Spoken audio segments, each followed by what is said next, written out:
You're listening to the Sandton Times Podcast. Now, we've been spending quite a bit of time in the bush this month, and coincidentally, Environmental Minister Barbara Creecy announced a plan to ban the breeding of lions in captivity for trophy hunting or for tourists this past week. In a news briefing, Creecy said that the study recommended that domestication of lions through captive breeding and keeping should stop.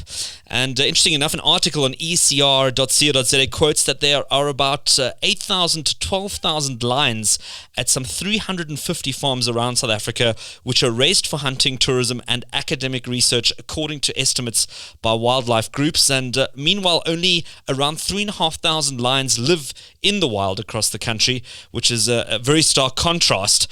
Now, a man who has been fighting this cause for quite some time is Lord Ashcroft, whose book Unfair Game uncovered the horrors facing lions during a year-long investigation and a powerful expose regarding the real truth of the matter. Lord Ashcroft joins me on the line. And firstly, how are you feeling at this time regarding the latest news coming out of South Africa's Ministry of Environment? I'm absolutely delighted.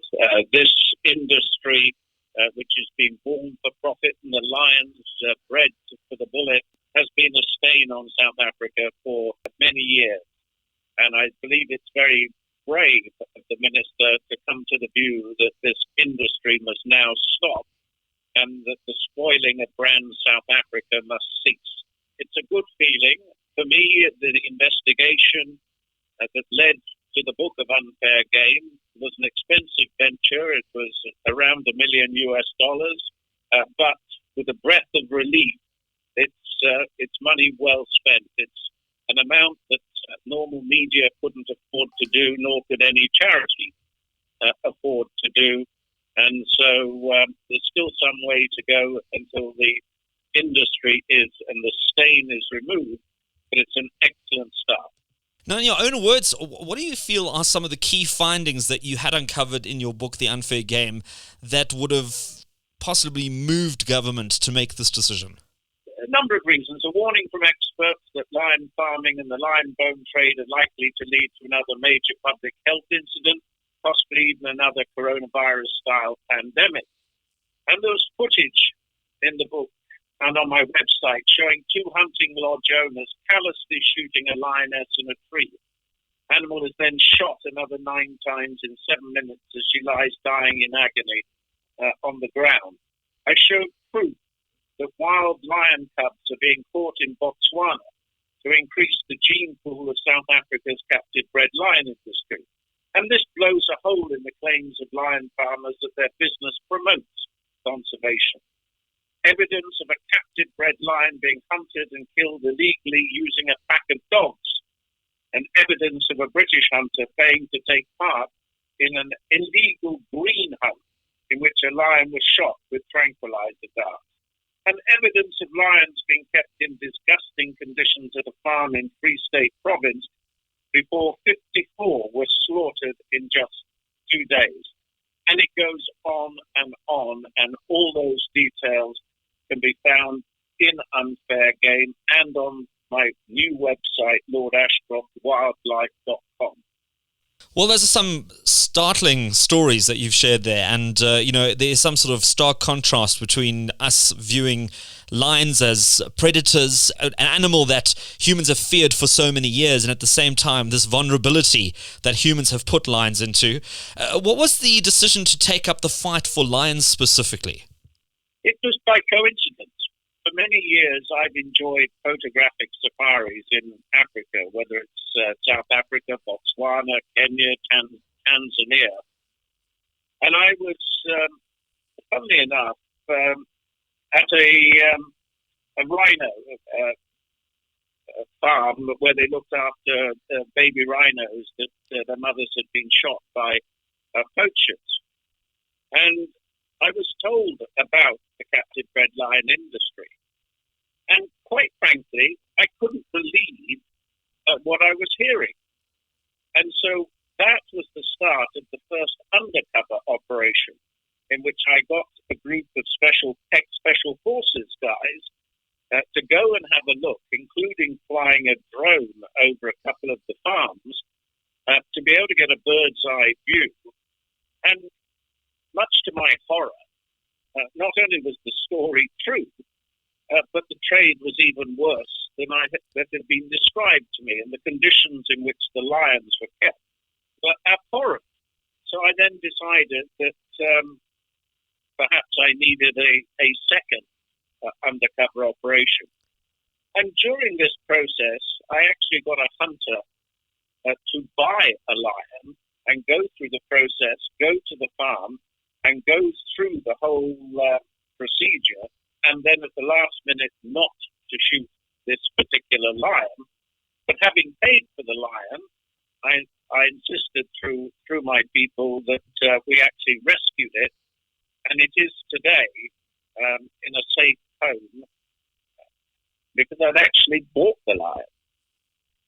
But whilst my special force guy was there, he made it his business to have a look at the slaughterhouses and took some horrific photographs of how they were skinning the lions for their bones to go to the Far East, to be made into either bone cake, bone wine, for aphrodisiac purposes to which no medic has ever said they work for that particular purpose.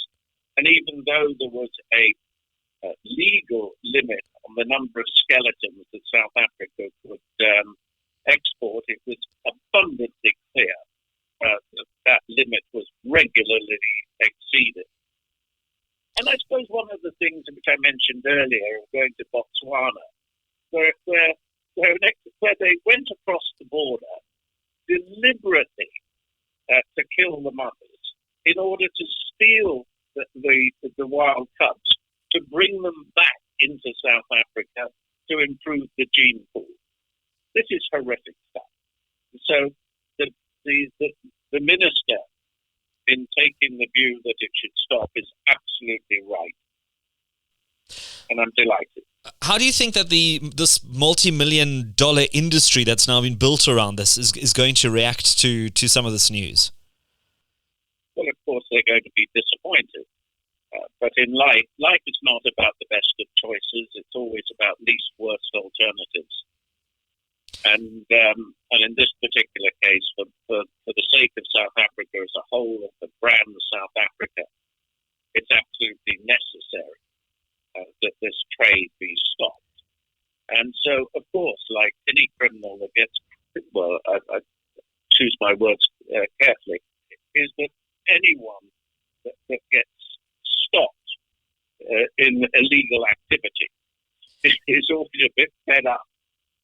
And of course, many of these farms have had a lot of capital investment. I mean, I flew over 6 farms in a helicopter, having a look, and the amount of cages and fencing is fairly massive.